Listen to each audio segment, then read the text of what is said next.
luas mata kuliah filsafat yang akan membicarakan tentang filsafat Helenisme. Kan kemarin kita udah tuh belajar tentang pemikiran Plato, Aristoteles, dan lain-lain.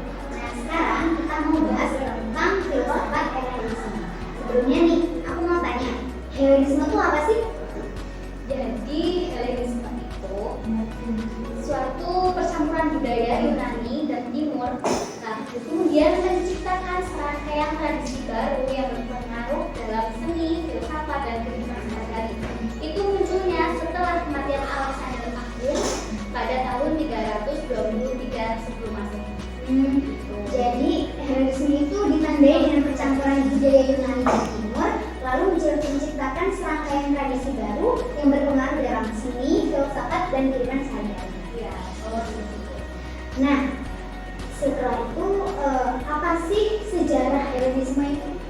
Jadi sejarah Helenisme yang pertama itu penyebaran budaya Helenistik ya. Jadi pertama itu setelah kematian Alexander Agung terbagi menjadi beberapa kerajaan Helenistik yang kemudian membawa pengaruh Yunani ke seluruh Mediterania dan Asia Barat. Kemudian yang kedua sejarah selanjutnya yaitu tentang perang salib dan Renaissance. Periode Helenistik menciptakan dasar bagi pertukaran budaya antara Timur dan Barat yang kemudian mempengaruhi perkembangan seni, arsitektur, dan bahasa di masa depan. Jadi sejarahnya itu yang pertama itu ada penyebaran budaya Helenistik dan adanya perang salib dan Renaissance itu ya. Lalu filsafat Helenisme itu perlu ya baca. Itu kayak ada bahasa skeptisisme apa gitu. Nah itu apa sih?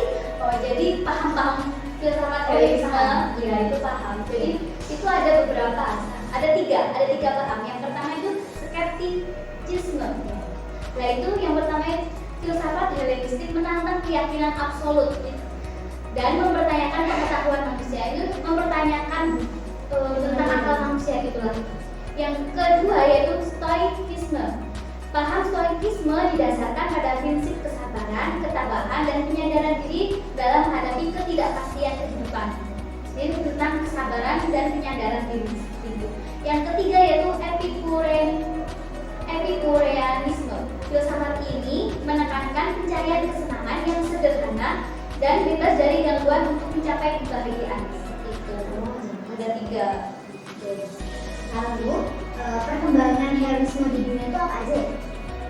Jadi perkembangan perdagangan dan ekonomi. Pertumbuhan perdagangan internasional membawa kemakmuran dan kekayaan bagi beberapa wilayah Helenistik. Kemudian periode Helenistik menyaksikan penemuan-penemuan besar dalam bidang matematika, astronomi, dan teknologi. Jadi perkembangannya itu adanya penemuan baru sama perdagangan dan ekonomi. Terus aku mau tanya nih, siapa aja sih tokoh-tokoh yang terkenal pada zaman Helenisme? Jadi sebenarnya tokoh-tokoh Helenisme itu banyak ya. Tapi kita ambil contohnya 3 aja nih. Contohnya Aristoteles. Itu termasuk masih dalam tokoh-tokoh Helenisme. Aristoteles merupakan filsuf dan ilmuwan yang menyumbang banyak pada perkembangan ilmu pengetahuan dan filsafat. Yang kedua yang sering kita dengar, Cleopatra, ratu Mesir terakhir di dinasti Ptolemaic yang terkenal karena keindahannya dan keseimbangan diplomasi politiknya. Yang ketiga, Euclid, matematikawan yang terkenal karena karyanya dalam geometri, termasuk elemen buku teks paling terkenal dalam sejarah matematika. Seperti itu. Lalu apa sih pengaruh filsafat pada masa ini? Jadi pengaruhnya banyak. Salah satunya contoh besarnya itu seni dan arsitektur. Jadi seni dan arsitektur zaman sekarang, masyarakat modern sekarang itu dipengaruhi oleh Helenistik pasti. Dan kemudian selain dari seni dan arsitekturnya itu dalam filsafat dan etika. Jadi konsep-konsep Helenistik seperti Stoikisme masih relevan dan digunakan dalam prinsip-prinsip kehidupan saat ini. Kemudian yang ketiga gaya hidup dan mode. Banyak nutrisi, olahraga, dan gaya hidup saat ini yang telah terinspirasi oleh tradisi Yunani kuno.